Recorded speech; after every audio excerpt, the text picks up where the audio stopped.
And thank you for joining me for another ITY video with top Australian and international executives. Today I have with me Stephen Miles.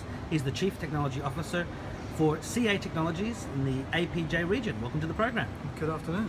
Now we're here today because we're at the CA Technologies Media and Analyst Summit 2016 in Singapore, and yesterday you presented the Technology Strategy Keynote, which was entitled Transforming Businesses into Innovation Factories with Software. You also had a guest presentation by Ramesh Narayanswamy. He's the Group CEO of Singapore Post, and then you also moderated the Digital Transformation in the Application Economy Fireside Chat, without the fire, as it were. It's pretty toasty here and warm in Singapore. Now, we have those I have those two presentations recorded in full, and I'll have them linked in this story, and I advise people to, if they want to get the full effect and see all the incredible slides and the detail that Stephen went through, please have a look at those.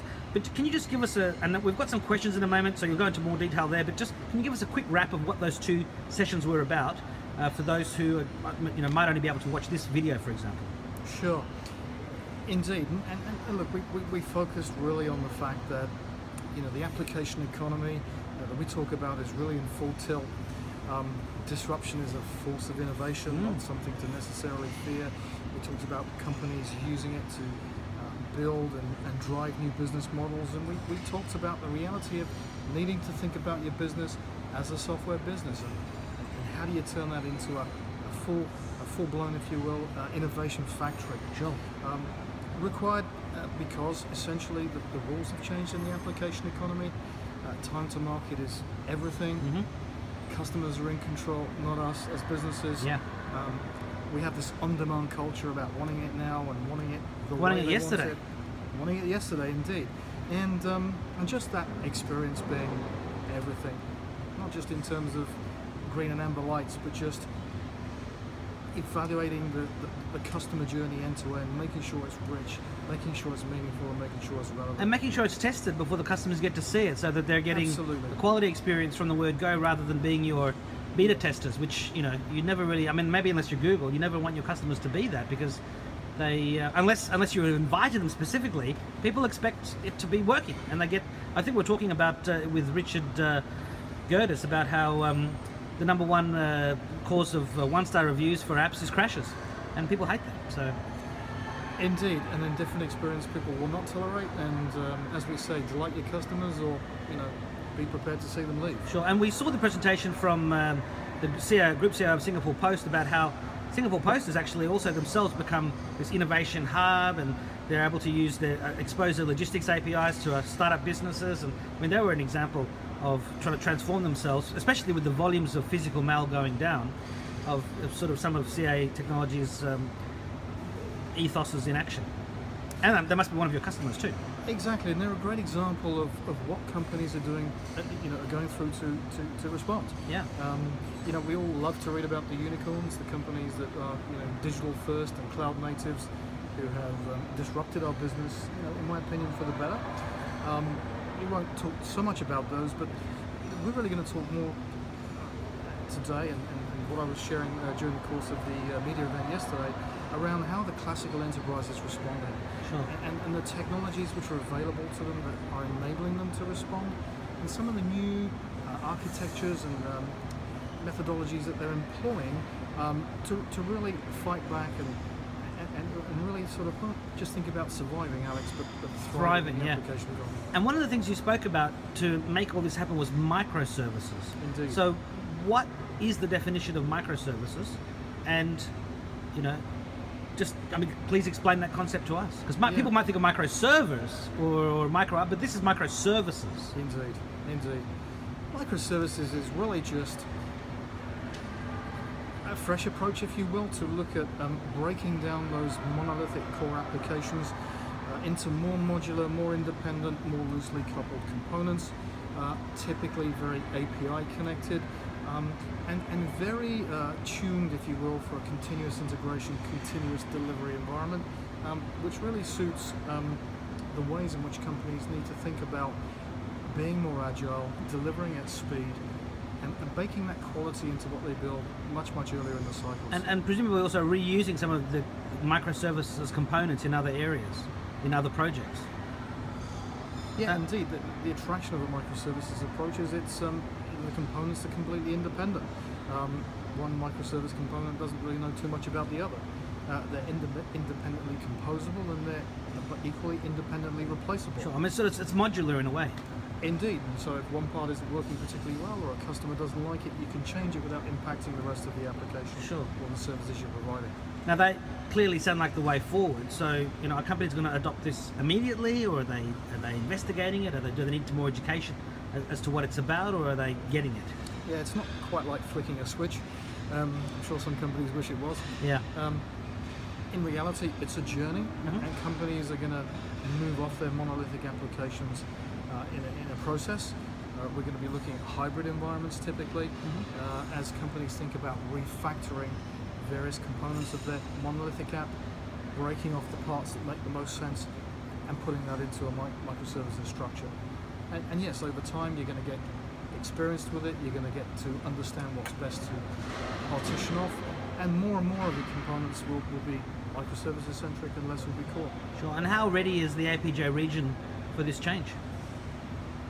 The great thing about the digital opportunity in general is it's just a fantastic leveler for everyone.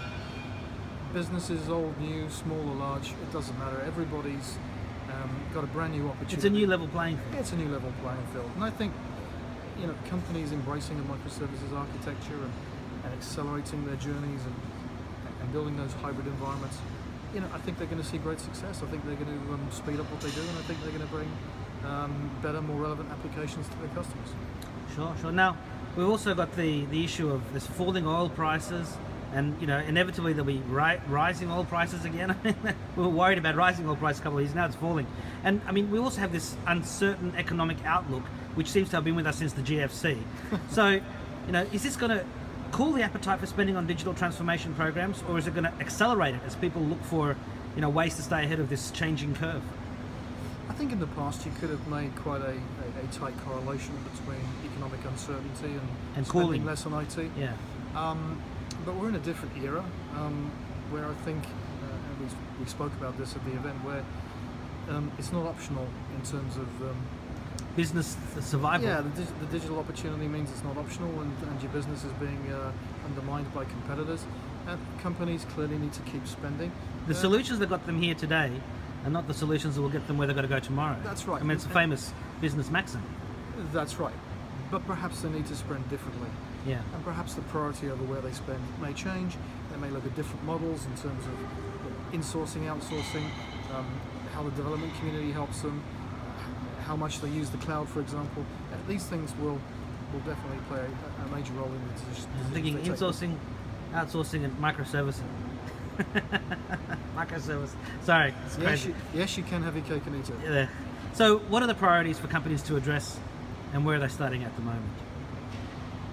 I think what they're doing is they're saying, look, let's take a pragmatic view of where we're at today. Everybody's in a different place, by the way. Everybody has a different set of issues to work. Sure, it might be a level playing field, but they're all coming onto it at different speeds. One thing's for sure in the journey that agile and waterfall environments from a software development perspective will prevail, and so you'll need tools and systems that help you work through that. Some of them are merging together. Yeah, absolutely. You were talking about that in your presentation. And indeed, agile shouldn't be just thought of as a software development methodology. Of course, it is that, but we need to be thinking about agile enterprise organizations, companies that can make decisions quickly, that align resources, adjust spending to suit the requirements of the moment. These things will be important. Other areas which become important is, if I'm going to go to a more microservices model, I'm going to want to build things in parallel, faster, quicker. I'm going to want to emulate the environments I wish to deploy them in. I'm going to want to test much earlier in the cycle. I'm going to wish to get that quality in real quick and get iterative feedback from the users and the customers about how they feel about it. And then once I've done that, I'm going to want to deploy it super quick, remove the inefficiencies and inadequacies that sit today in the tool chain, and just move that through into production in lightning quick time. And as I said, we've seen improvements of between 85 to 90% in terms of reduced time to market in that area. So great efficiencies to be gleaned. Enterprise management's getting a facelift. Kind of lived in operations for the last 20 years, but now finding a new life in terms of feeding information back to the hands of developers. What did the customers like? What worked? What didn't? Where did it get stuck? What was an indifferent experience? And getting developers to work on that quickly, efficiently, and like I say, bring the right products at the right time to the right place into the hands of the users. Sure.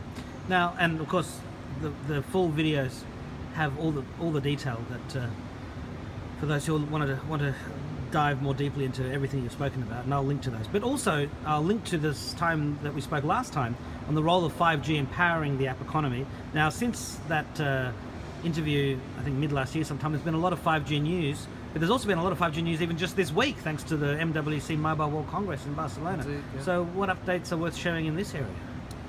I think, you know, and in context of our conversation, it's probably worth thinking about the benefits of application styles and software development methodologies with things like Internet of Things in mind, and sensor-based technology in mind. As you know, 5G, and we talked about this last time, really enables that whole things-based explosion, that sheer multiplicity of connectivity to not only prevail, but to participate in something which is intrinsically valuable, real-time and immediate. And you know, when we begin to think about really exciting applications like driverless cars, well, you know, powered over 5G infrastructure and maybe things like software-defined networking, building those applications in a scalable, relevant, meaningful way, and ensuring, by the way, that they can be delivered with rich quality, that becomes crucial. Yeah. And as you know, they're even thinking about going into trials next year. Yeah, they're talking. Nokia's saying they'll have 5G by 2017. So all of this acceleration is happening, even not just for the software, but for the hardware as well. It's incredible. Yeah, and understand that, you know, agile and microservices architecture helps vendors produce the control systems that are going to drive this infrastructure and make it more adaptable, flexible, and meaningful for the benefit of the greater good of everyone. So it's all linked. It's all exciting, and you know, it's a wonderful new opportunity. Sure. Well, look, Stephen, thank you very much, and I wish you the best of luck for the rest of the year with the microservices and application economy. Thank you very much. Thank you very much. Thank you.